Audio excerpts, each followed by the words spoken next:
Hi everybody! Hi Noga! Welcome! We are kicking off a new series of videos. We're gonna break down the main characters in Song of Ice and Fire and A Game of Thrones. We're gonna take a look at them from a psychoanalytical perspective because this is what you do, right Noga? I'm writing my PhD in a field called psychoanalysis and hermeneutics, which is basically a combination between psychology and philosophy and the interpretation of text. This is perfect. So let's kick things off with Daenerys Targaryen. I think she's a great character to start with because there's so much stuff there. Her inner dragon, her ultimate belief in herself. So let's let her lay on the couch and let's psychoanalyze her. Are you ready? Yes. So I think we should start with trauma. With trauma? Mm-hmm. Why? Trauma motivates us to do all kinds of things. And in order to really observe her and try to figure out what motivates her and why she is the way she is, we need to start looking at the traumas that constituted her, that shaped her the way she is today. She has had, of course, many traumatic experiences since her birth. Her mom died. She was a refugee with her brother, going from one house to the next, then sold to Drogo, raped. Her beloved husband died. So which of these traumas do you think is the most significant? Well, actually, the one I would like to focus on is the death of her brother, Viserys. You think that was a traumatic experience for her? Yeah, I think it was really a traumatic experience. I think it can be a very traumatic experience to anyone. But you know, when he died, you kind of saw on her face that she didn't really care. She said, "He was no dragon. Fire cannot kill a dragon." And he abused her, he was bullying her, she didn't really love him.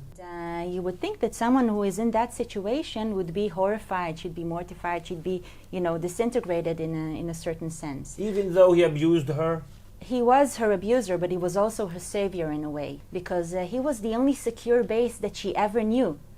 She was born into this kind of state of chaos, and he was the only solid rock in her life. Even though they migrated from place to place, he was still the solid thing there. Right, and he was her line towards her identity. Mm-hmm. You are Daenerys Targaryen, we are this is what happened in the past, so he gave her a sense of self, I guess. He's her lifeline and her tormentor.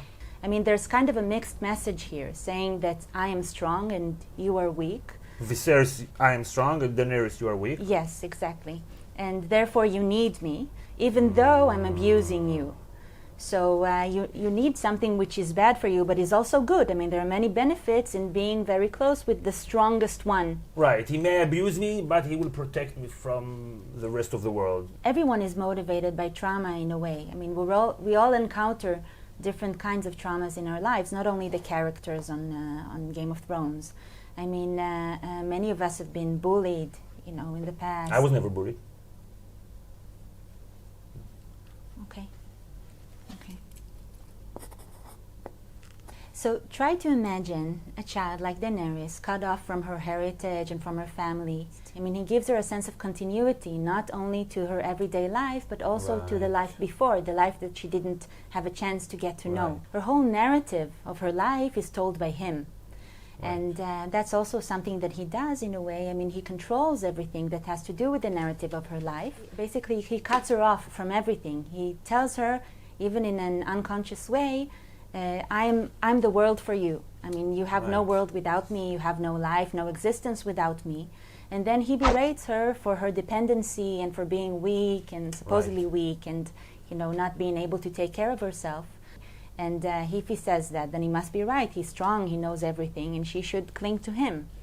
It's very common. You can really see it with bullying in our everyday life. I mean, with children, on the one hand, and also with adults, of course.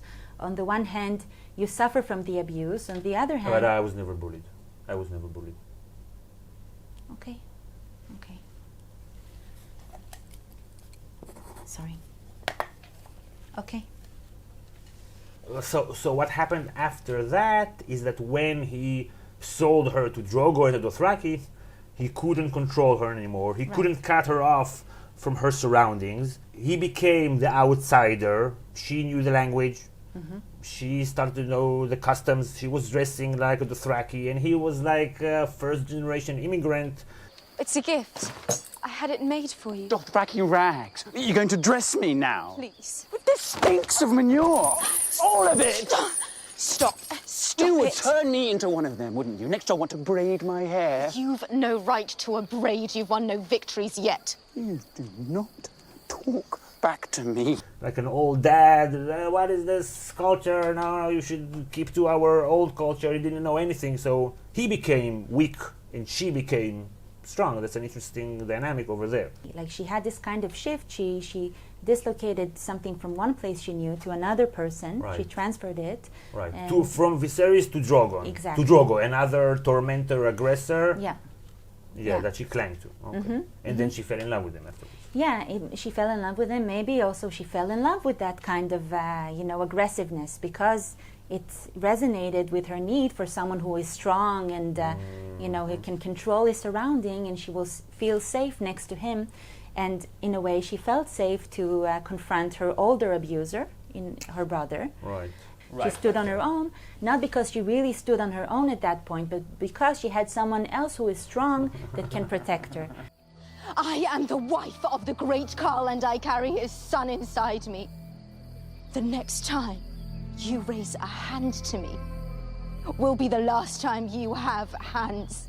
I think maybe her contrasting feelings towards her brother Viserys are later replayed in season 7 with her dragon Viserion. He's the one who dies and is reborn, and now he's with the bad guys. So he's with me, he's against me. Right. That's maybe a nice symbolism. Yeah, which is like a re-traumatization of the death in a way, but is also a reenactment of her relationship with him. And she has a bigger dragon than him. Who is named after Drogo. After Drogo, boom. So he's gonna kill. So Drogo is gonna kill Viserion. Yeah. Boom, call it confirmed. With Drogo, she's trying to replay these dynamics, but she chooses not to be submissive to this aggressor. We can see that she uses her sexuality as an instrument to gain power in that situation and in a way start trying to be more of his equal. I have a power here that I can use in order to change the power dynamics. And when she becomes strong, they have a conflict with regards to bullying. When they when they start to kill and pillage and burn and rape all the women, she says, "Okay, I'm strong now. I feel safe, but now I'm doing what has been done to me." So she's starting conflicts there with Drogo, and then when Drogo becomes weak, she basically mercy kills him. Afterwards, right? He falls from his horse, which is like a big no-no with the Dothraki. Oh my God, he fell from his horse. And afterwards, he's like a zombie. He's not dead, so she doesn't have to kill him. I think that she euthanizes him because he's weak, not because he's suffering, because Right. we don't know if he's feeling anything. Yeah, I think he's smiling when the sun comes up. Yeah. But for her, his suffering is because he's not strong. Like weakness is pain. So Even though in real life, sometimes you're weak. You know, sometimes you want to be strong, you want to do something, but you just can't yeah. in the moment. That's a very interesting and important comment. Yes.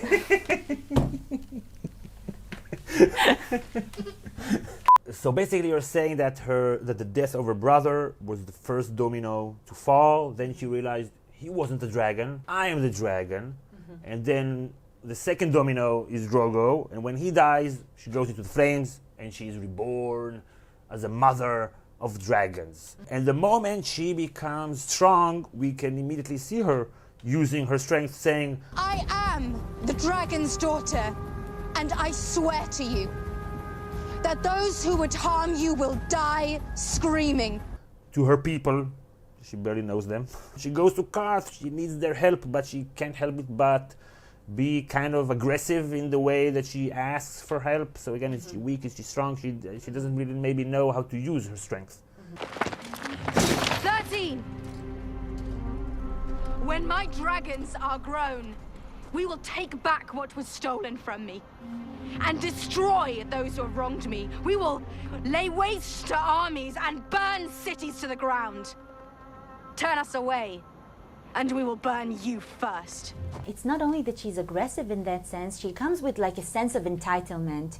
She's like, I'm entitled to come in. You have to serve me. You have to give me whatever I want. I am Daenerys Stormborn, this and that. My name is Daenerys Daenerys. Stormborn of the House Targaryen.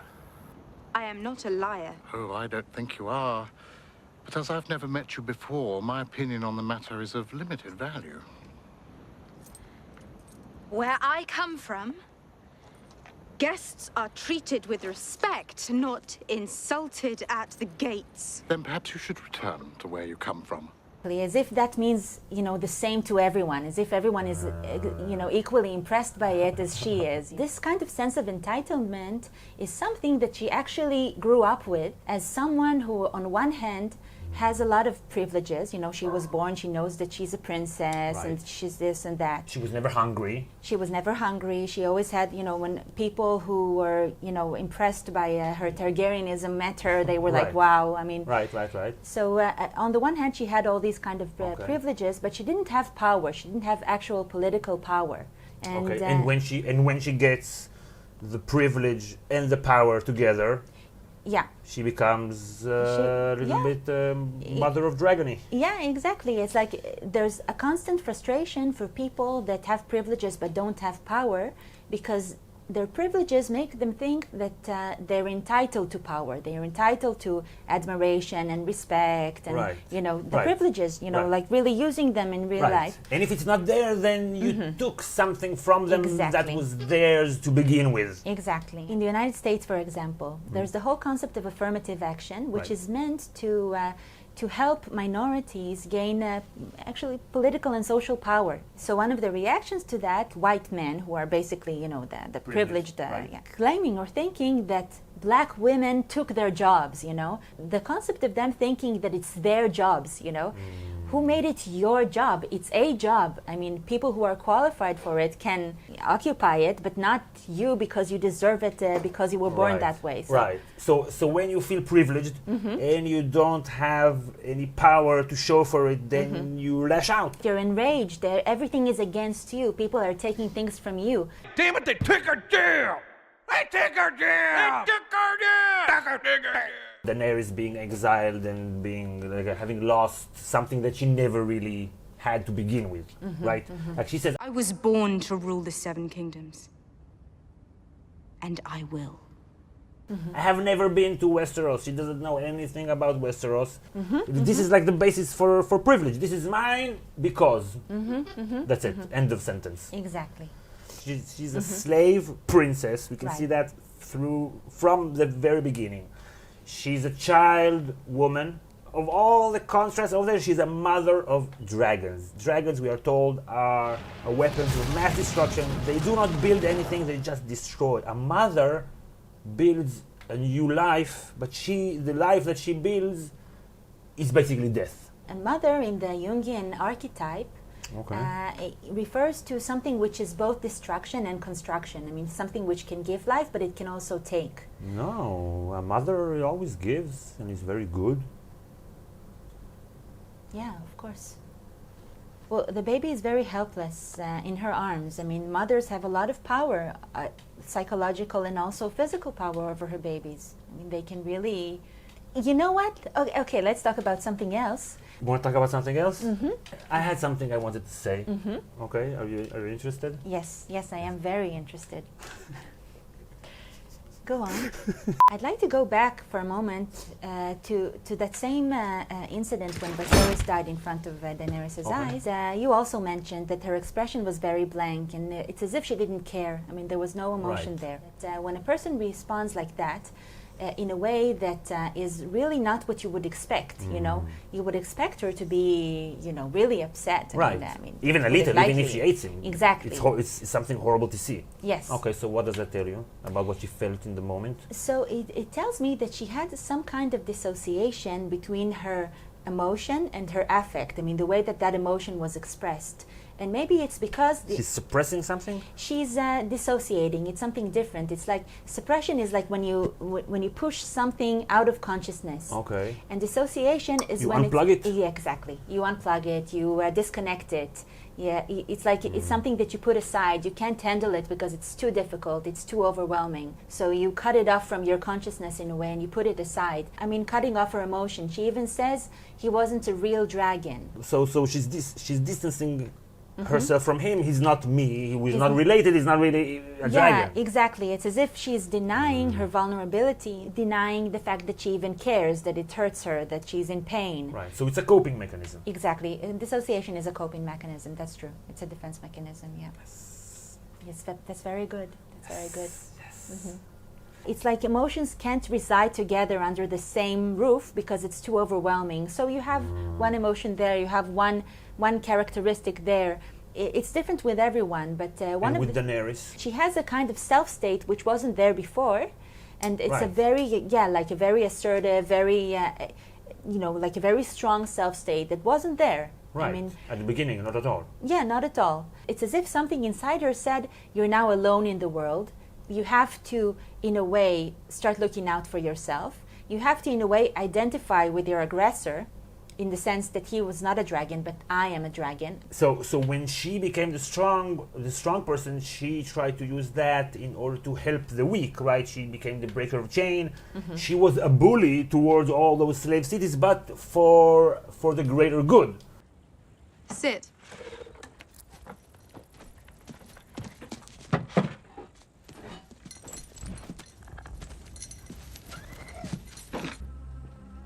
You will release every slave in Yunkai.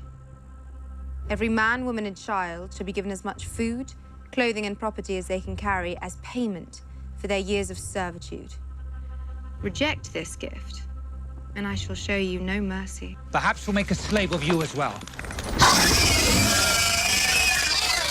You swore me safe conduct. I did. But my dragons made no promises, and you threatened their mother. Yeah, so we can see that she's developing a sense of self-agency, like an agent self, like a part of herself that can work in the world. It pushes her forward. It pushes her forward, it motivates her, it makes her believe in herself. Faith. Not in any gods. Not in myths and legends. In myself. In Daenerys Targaryen.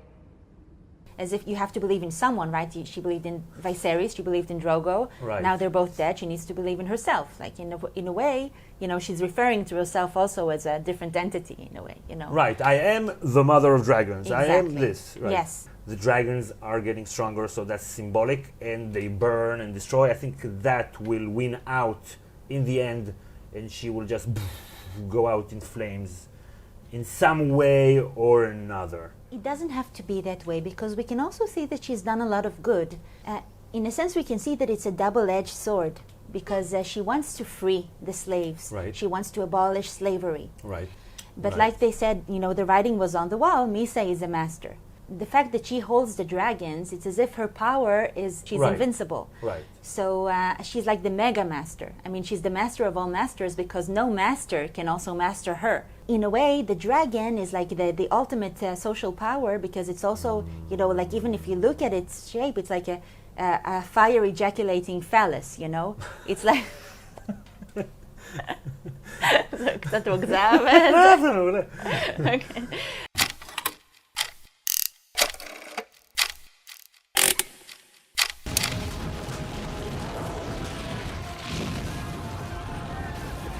So the pattern is Viserys, then Drogo, then Dario in the books is also kind of a bully and stuff, and then the ultimate aggressor that protects her, Drogo, right? So that's her pattern. I don't know if it becomes worse and worse every time. How can it end in any positive way for her? She sees herself as the one who sets the slaves free. Even though unconsciously she wants to be the mega master, consciously it's as if she wants to build a more just world, So she is driven by that trauma. She's driven by the need to be strong. She is using it also for good things. I mean, Right. she has good intentions in that sense.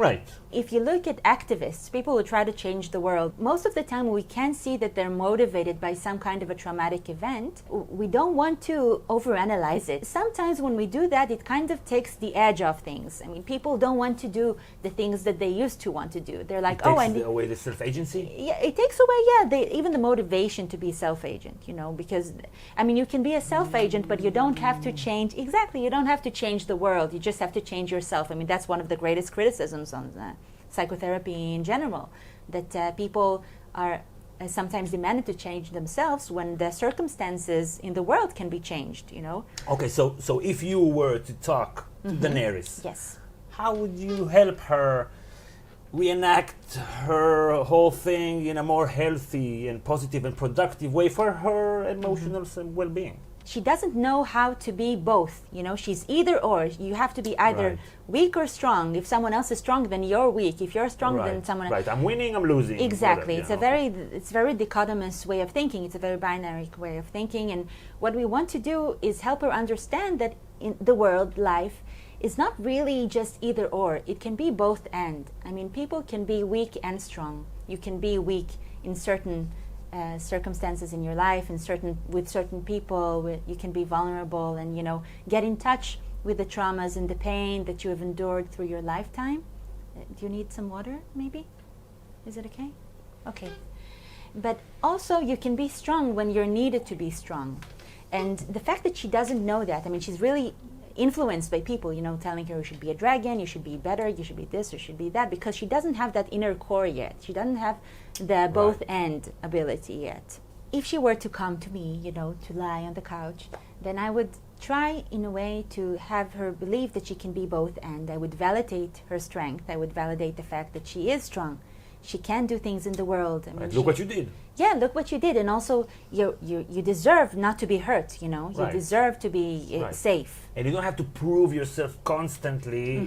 You're fine. You're fine. Yeah, exactly. It's okay to be weak sometimes. It's okay to be vulnerable. It's okay to it doesn't take away from your strength, It doesn't minimize you. So maybe we can see that she's able to do that more with John, Aegon, as I like to call him.